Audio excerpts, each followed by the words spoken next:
So, let us begin with Infamous Iron Man #1 by my boy Brian Bendis and Alex Maleev.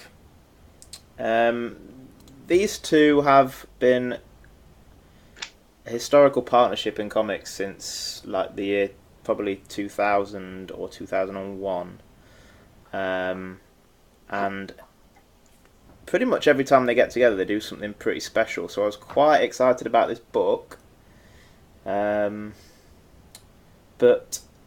I'm more interested in what you guys think first of all. I've already had a sneak preview of your feelings, Scott, so you can wait.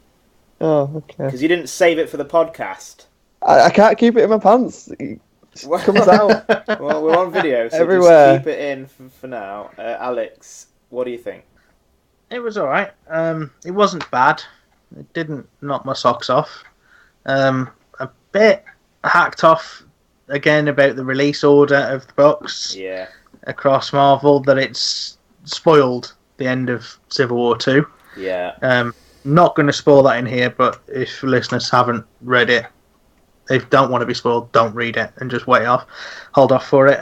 But it was alright. It's an interesting opening with what's going on. Do you remember? I don't know how far back you've read Marvel stuff. Do you know about the Cabal? No. So they back in around the Siege event, which was shit.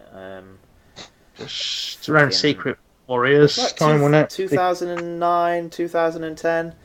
The bad guys had taken over after Secret Invasion, and Secret Warriors sort of time, and they had their own version of the Illuminati, which is you probably have seen in some books, the heroes version of this, and it was that group basically. But Maleev did the special issue. He did the art for it, so it's like a flashback to his own work. I didn't know how that would work as a framing device for people who hadn't actually got any experience of the Cabal, though, because I was reading it, I was like, I understand this, but will other people? I didn't understand any references, but I don't think I needed to. Okay. It's pretty obvious what's going on. Cool. It's a bunch of bad dudes sitting around a table being bad dudes. It's the way they roll. Pretty much. Yeah, they're good at it, so stick with it. That's good then. Scott, go on then, I'll let you talk. It was fine. I was bored. Tell us what you really feel. There we go. He's doing it. It wasn't bad. It just wasn't good. I expected to be like, this is cool, Doom's being Iron Man, and that doesn't happen until the last page. Well, almost last page, and it is just, I was like, can we get to the Iron Man stuff? Can we get to the Iron Man stuff? And admittedly, the conversation he has with... Let's get the name for it. It is Doctor... Oh, it's gone again. Zoom in is struggling. That person... Amara. Yes. Amara Parvati, I think? I enjoyed that, and I enjoyed seeing one... Ben Grimm, Agent of S.H.I.E.L.D. That was nice. I like that. Yeah. But other than that, I expected bigger things for Doctor Doom as Iron Man. Yeah. And it was just, cool. Yeah. And he has a nice little conversation where he was like, I'm gonna do it. Yeah. Do it.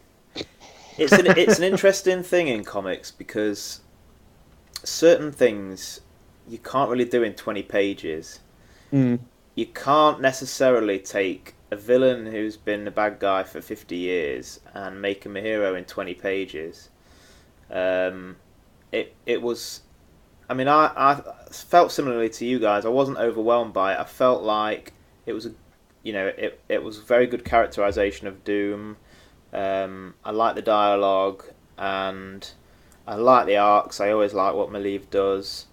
But there wasn't that kind of big opener that you tend to get in issue ones. It was very more... It seems like it was very subdued. It does, yeah. It seems like it's going to be a methodical journey towards us really understanding why Doom is what he doing this, and he's still keeping all of those cards very close to his chest. So it's going to be hopefully an interesting journey. I just think the pace needs to pick up a little bit.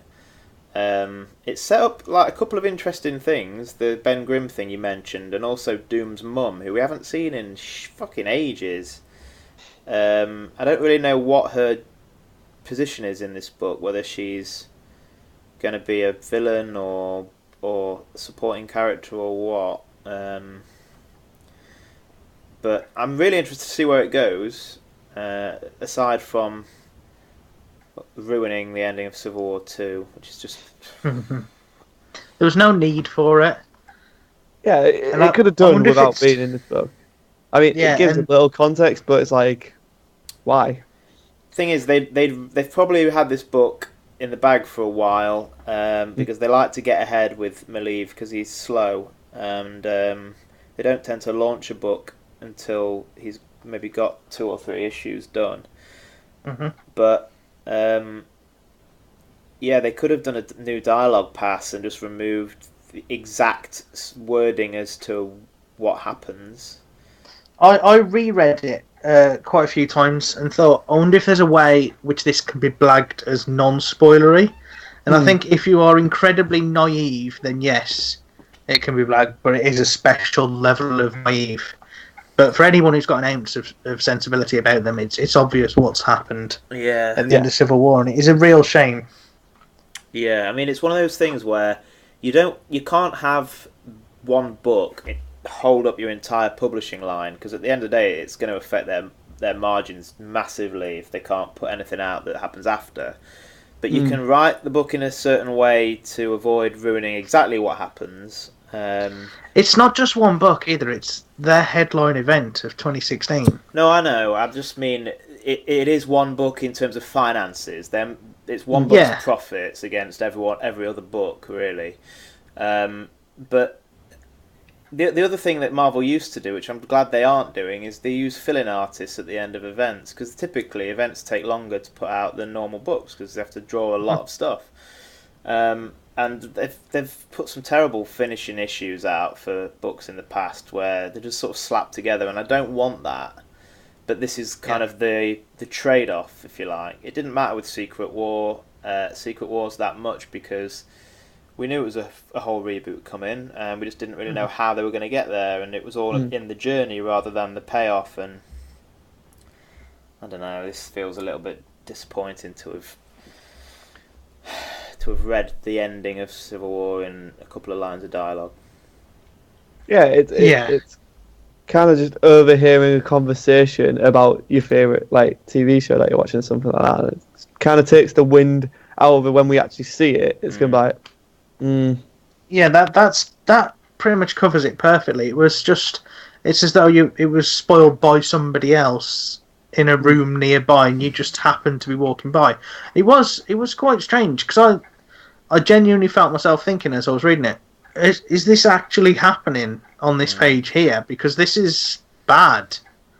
Yeah. And it was. I know they've extended Civil War by 1 issue, and they've brought forward the release date as well for the 7th issue. Yeah, they've bumped it forward a week, but it was delayed for a while anyway because Marquez had a kid, so. I'm just wondering if this was more. I mean, I'd like to think that Marvel are better than this, but Bendis is writing both. Did he just get a bit confused with his timeline? Maybe his post-it notes fell off and he put them back on the wall in the wrong order. It could, but some sort of editor would have picked that up, and it's just hope that it's a human foible instead. I don't think the line even was particularly important. It was. It would have been. It would have been okay to just. Make vague reference to it, like, is it true? Like, is it real? Blah blah blah. Knowing glance would have done it. Yeah, it could have been just really alluded to without giving any of the specifics away. We would have probably had a good guess, but we wouldn't have known. Yeah. It wasn't set in stone if we guessed it, like. Yeah. But anyway, it's got interesting implications, but. Yeah. We'll see. We'll end up talking about Civil War as it drops. I think we've got an issue coming next week, maybe. I think so. So it's about time that fucking thing